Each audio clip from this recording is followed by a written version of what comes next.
From a network of highly secure, top-secret locations across South Texas, this is the Spurs Insider Podcast. It is brought to you this week by Taco Palenque, where you can get the best fajitas in Texas.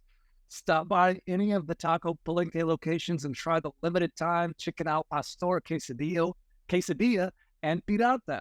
Don't forget to pair it with an ice-cold frozen margarita. Try the lime, the mango chamoy, and for a limited time, our favorite, guava. Taco Palenque keeps San Antonio cool and well-fed and is the best pre- or post-game meal for watching the Spurs. How about that, guys? We got a sponsor. I did the read. How do you think that went? Excellent. I think you should do it again. You should try it again. I think I did a decent job, and I'm proud to read it. A Hall of Fame worthy sponsor. Love the Piratas. I can stand by that. For a Hall of Fame podcast, we're going to talk about Pau Gasol. We're going to talk about Dirk Nowitzki. We're going to talk about Becky Hammon, and also Tony Parker and Gregg Popovich going into the Naismith Basketball Hall of Fame this week. Saturday night will be the induction. Friday morning at the casino press conference. That's going to be Gregg Popovich's highlight of his Hall of Fame weekend.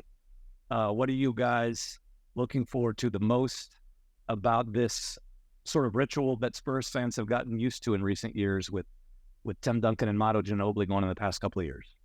I think for Spurs fans, it will be a nice sort of night to reminisce and get the whole gang back together again. All the key players, key faces from the championship era. I mean, it kind of to me is just sort of in a way, a capstone of that whole era. When you've already got Duncan in there, you've already got Manu in there. For Tony and Pop to go in together, now it kind of completes the set, so to speak.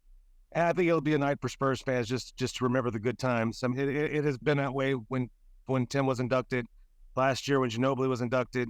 I think we'll get another nice dose of that, just remembering the good old days. And I think it'll be a nice nostalgic night for everybody involved and for fans watching at home. And I think, there'll be a lot of goosebump moments, maybe some tear-jerking moments, and it'll be a good time.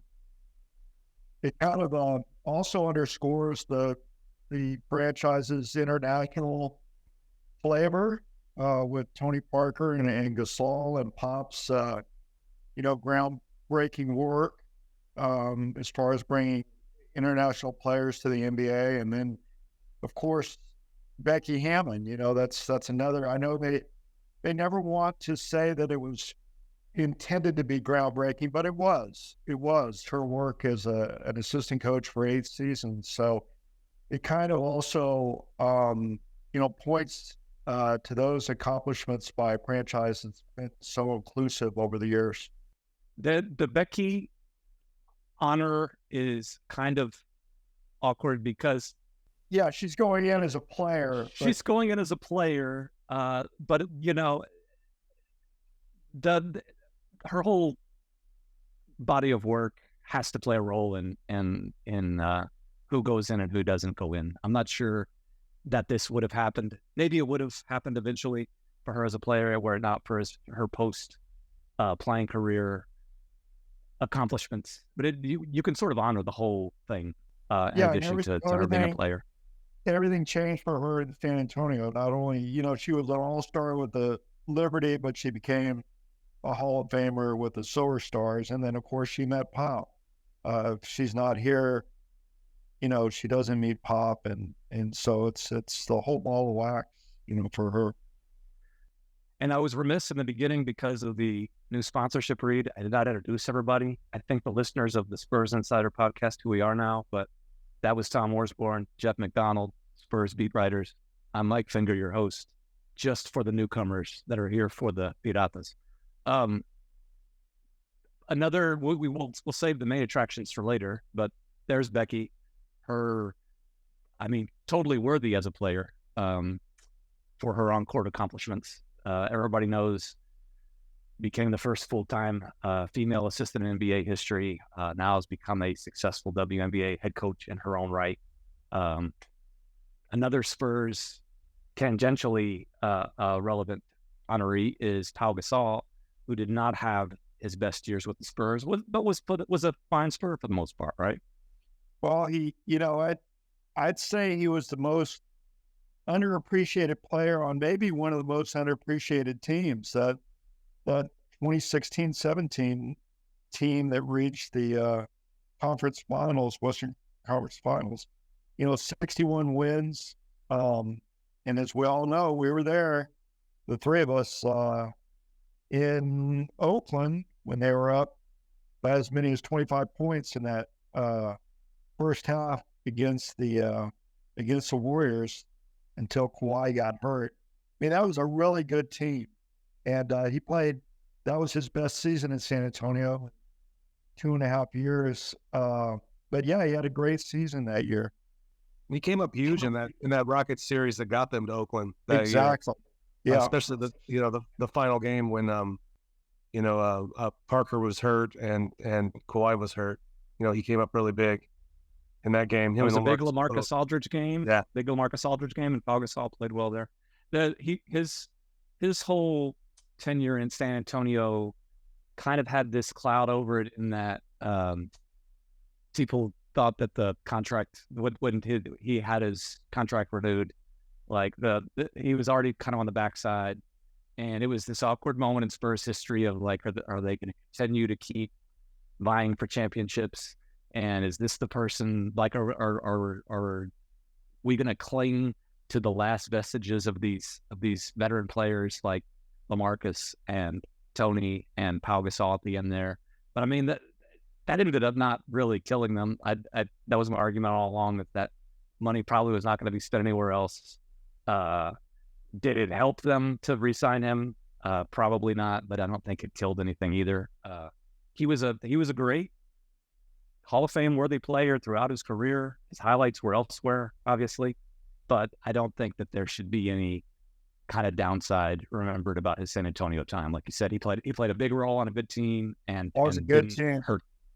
It might be his biggest impact on the Spurs was getting traded from Memphis to the Lakers in 2008, because that sort of was the thing that made the Lakers title worthy again. And I think we all remember Pop sounding off on that trade when it went down. He did not think it was a good trade. I think he said something along the lines, there should be a committee at the league office that rescinds such foolish trades. But the Grizzlies got Marc Gasol out of that trade. So I don't know, in retrospect, maybe it wasn't just the whitewashing that it appeared at the time, right. But I think that trade is, I mean, one of the key reasons the Spurs were unable to repeat as champions in 2008 was Pau Gasol going to the Lakers, joining Kobe Bryant there, and that's probably his biggest impact on Spurs history is negatively in that respect. Another impact he got on Spurs history, in the locker room at least, is gave the longest answers I've ever heard in Spurs history. I think he's still doing his introductory press conference as we speak. And always looked out for Tom Orsborn. Always looked out for Tom Orsborn. He wouldn't leave without making sure Tom Orsborn didn't need him. And it was so heartbreaking. It was heartbreaking at times when, at the end when Powell wasn't playing that great, and it was like, you don't need to talk to everybody in the locker room after every game. And Tom would have to say, yeah, Powell, I'm fine. You can leave. Powell looks so forlorn. Like when he looked at you, like, you need me, and you're like, no, that's good. And you're used to players being like, yes, I'm off the hook tonight. But Powell just get this hangdog look, like a lost little puppy. I felt bad for him. Sometimes I just talk to him just to make him feel better about himself. I think one of the happiest Spurs moments, individual player being so happy, came when he had a triple-double against the Kings in Sacramento, and I was at that game. He wanted that so badly, and he was just thrilled when he got it. It was a good moment to see a guy, I know, he paid attention to his stats maybe a little more than he should have, but it was fun to see him get that and be so happy about it. I think he gave a 30-minute press conference after that game, and there were 2 questions. Yeah, which is about right for him.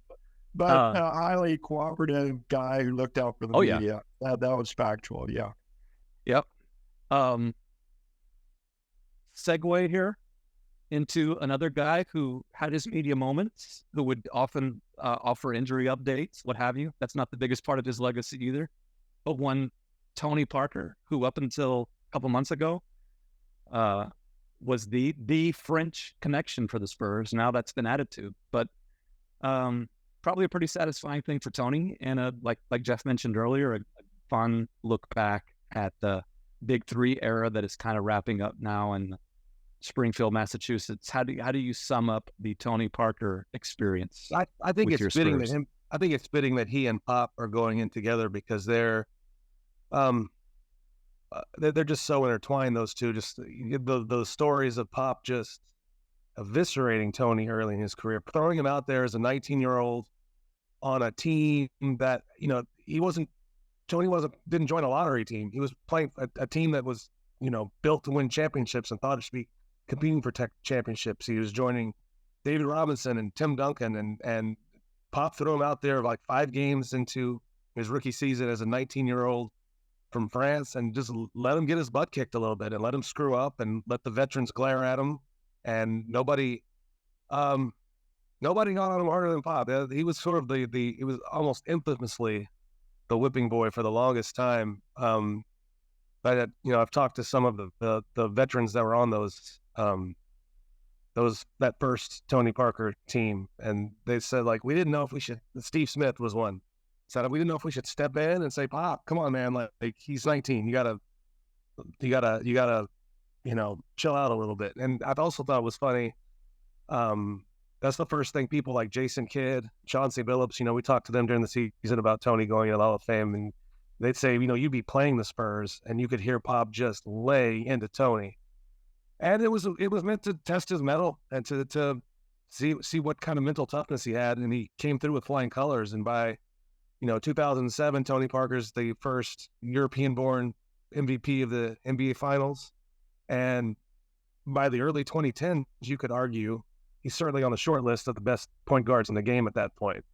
So he built himself with Pop, riding his behind, his derriere, built himself into a Hall of Famer that way. And I don't think anybody thought he was a Hall of Famer coming in to the draft. They thought he might be a nice little, speedy point guard. I don't think that's really what people thought he was going to be, but darned if he didn't become one of the all-time greats. And they don't win the titles in 07, probably maybe 07, but 14, I don't think they win without him, even though he wasn't the MVP. I think he would have been the MVP in 2013. Yeah. Had things gone a little differently. Yeah. Hit right. One of the all-time great NBA final shots that was immediately overshadowed by Ray Allen. Had a really good series.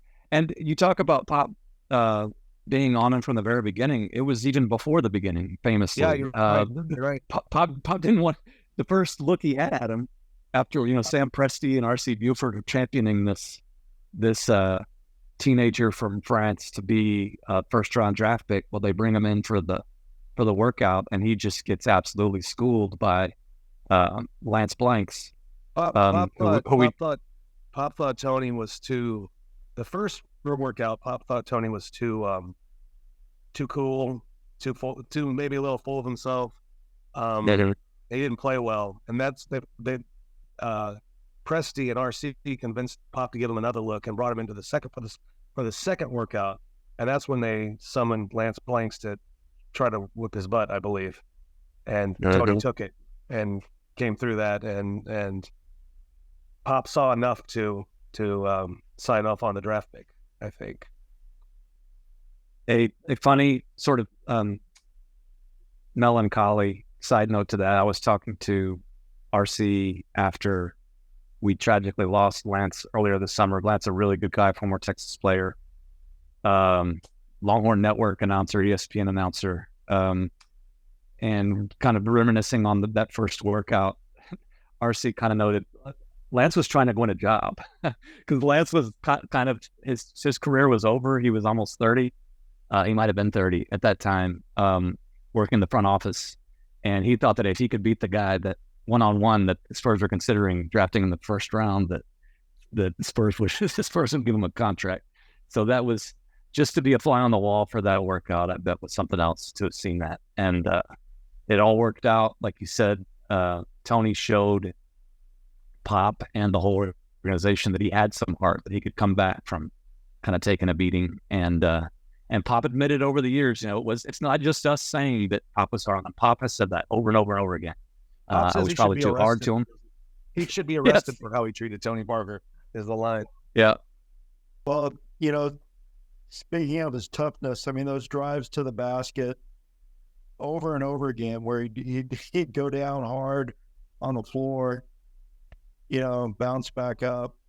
And then late in his career, he had that, what was it, a quad injury? He tore ligaments and all kinds of stuff. Yeah. Against the Rockets in the Manu Block game. Worked hard back. Very, very underrated as a tough player. Oh, he's one of the toughest players I've ever been around, covered. I mean, you could say that about a lot of the stars from that era. And also, I think much like Ginobili, we talked last year when Manu went in, we talked about how he sort of changed or added to the game with the Euro step. Tony was really one of the first guys to do that teardrop. I think he might be the guy that popularized it. So he is also a guy that sort of has a lasting stamp on the way the game is played now. It started off, he was just so fast, he could get by anybody in front of him, but he'd get so close, before he get to the rim, somebody would come over and knock him over or foul him or block him. I mean, you were allowed to do that a little bit more early in his career. So he had to develop ways to get the ball in the basket without getting all the way to the rim. And that teardrop was one of the, that really took him to another level. And then with Chip England, he developed that mid-range jumper that became pretty deadly. Like, he started as a guy who you didn't think could shoot. I mean, you would go under screens and just let him shoot early in his career. By the time he got that mid-range jumper down, that's where his career took off, and he became one of the best. I mean, he was an MVP finisher at some point in that run. So he became one of the best players in the league, and maybe been probably the best player on the Spurs for a little while there, based on putting all that together. I don't have the numbers on it right now, but there were seasons when you could look at the NBA leaders in points in the paint, and it would be like Shaquille O'Neal and Dwight Howard and big guys like that, and Tony Parker. Tony Parker would always be in there because he was getting in there, one of the littlest guys on the court, and getting to the rim over and over and over again. That was partly his speed, partly just he had a knack for being able to finish in there. And he became crafty over the years. Like, he became a very crafty player as well. And getting hammered a lot. Yep. And, the like you said, 2007 NBA Finals MVP, was well on his way in 2013, played a huge role in 2014. A lot of those championships, he was integral. And, you talk about the one in 2003 when Speedy Claxton kind of came in and had to relieve him a little bit. I mean, what is Tony Parker at that time? 20?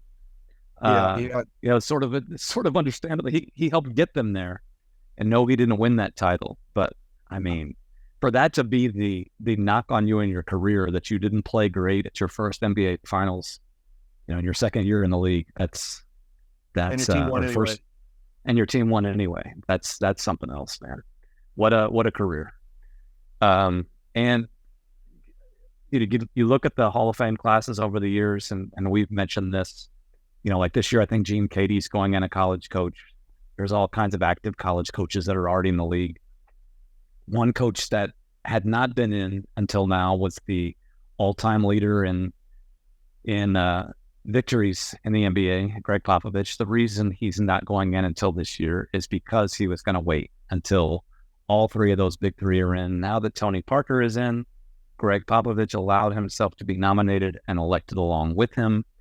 And, but how do you even start to sum that up of a guy who could have been in the Hall of Fame 10 years ago, now going in I think that he will enjoy the night as much as he has this reputation as this codger who, is down on everything, who's just this bitter guy who doesn't want to talk about himself. I think he will enjoy being honored, being around all those guys, being welcomed into the club, reflecting on maybe not himself, but just the whole journey with the Spurs Big Three and going back to his days. He'll have his Air Force guys around. I bet he'll have his Pomona Pitzer guys around. It should be. I think he'll enjoy that. I've thought a lot about Pop and the Big Three and their individual stories, and now like each of them are sort of unlikely Hall of Famers when you think basketball Hall of Famers when you think about where they came from and where they started. How do you find Manu in Argentina, and how do you find Tim in the Virgin Islands? And if he doesn't become if Hugo doesn't wipe out his Olympic pool, how does he become? They just come from Tony and Frank. Like they all come from different places that it seems like almost a needle in a haystack to find them. And Pop is kind of the same way. I mean, his story is just so. There's no other resume in coaching history like it. I mean, even taking out the Air Force part and the the CIA part or whatever, the spy part, the military part. I mean, an assistant at Air Force, first real head coaching job is a Division III job. Kind of links up with Larry Brown as an unpaid assistant for one season, and that's the thing that gets his foot in the door in the NBA when Larry comes to the Spurs. And even that didn't last too long. That was only a few seasons before he was fired. Went to work one or two seasons for Don Nelson at Golden State, and then is hired back. This no name to be the general manager. And I remember, it's like you're hiring a former assistant coach to be your general manager. That doesn't make any sense at all. But the Spurs believed in Pop at the time, and then it just sort of took off from there. And there were bumps early. We all know the stories about how he was almost fired in his second full season when the team started so poorly. But just to think about how a Division III coach from Pomona Pitzer could end up the all-time winningest coach in NBA history. I mean, you don't see that happen very anywhere. That kind of story, you just don't. So, I think that's really interesting. It's a really interesting story. Pop's journey. It also almost didn't start from the start. I was gonna say right. When Larry Brown came on board, he asked for a lot, and Red McCombs gave him a lot. And one of the very last things he asked for was another assistant coach by the name of Gregg Popovich. And Red had almost reached his limit. It's like, I've given you a ton of money. I've given you a ton of freedom. I've given you what you wanted for as far as assistants go. Now you're asking me for one more guy? and who is it? Oh, Division III guy. And what's his name? Pop? What?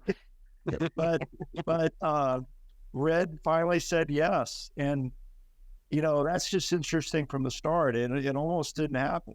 He easily could have said, hey, no, I've given you enough.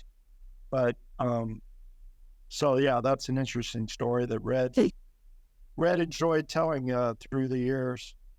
Well, there's the other little piece that was skipped in all this between the Red agreeing to hiring him and between and before the Pop nearly getting fired before that Rockets game in his second year was the fact that Pop started his head coaching career in the NBA probably with as much animosity from his fan base as there's ever been. Like there was a segment of Spurs fans that were outraged that the general manager fired the coach and replaced him with himself. If you think about it, it is outrageous.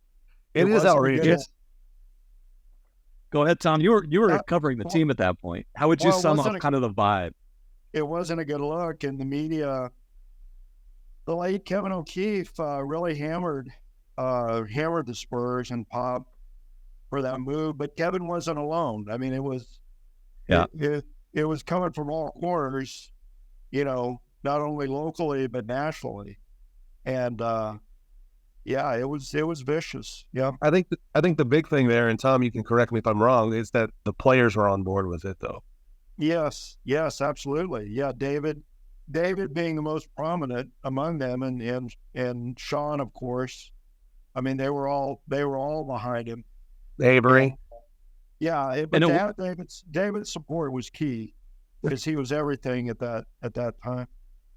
It feels silly, like relitigating something that happened 25 years ago. But a couple of things y'all brought up: the players being on board. Also, you look at the way the Spurs kind of exited some playoff series before that, even when David was healthy. Like those losses to the Rockets were not fun for anybody in San Antonio back in those days. Like No. Bob Hill probably deserves some of the blame for that. And so when you add it all together, as we all know, Pop is not a stupid person. He had to realize how this move was going to look when he made it, that he's going to fire this head coach, replace him with himself. He understood that people were going to criticize him. And right as David was coming back from an injury, too. Right as David was coming back from an injury, he knew how bad it looked. But I think he also recognized, hey, this needs to be done. And if someone needs to take the public flack for it, like that, I guess this is we can segue into another part of Pop's personality. But he's always been fine taking criticism. He doesn't mind having people kind of question him. And it started from that moment. He said, I'm going to take over because the players are on board with it, and it's going to look bad locally. It's going to look bad nationally. I'm going to get some grief for taking over for Bob Hill. I will take that bullet because it needs to be done.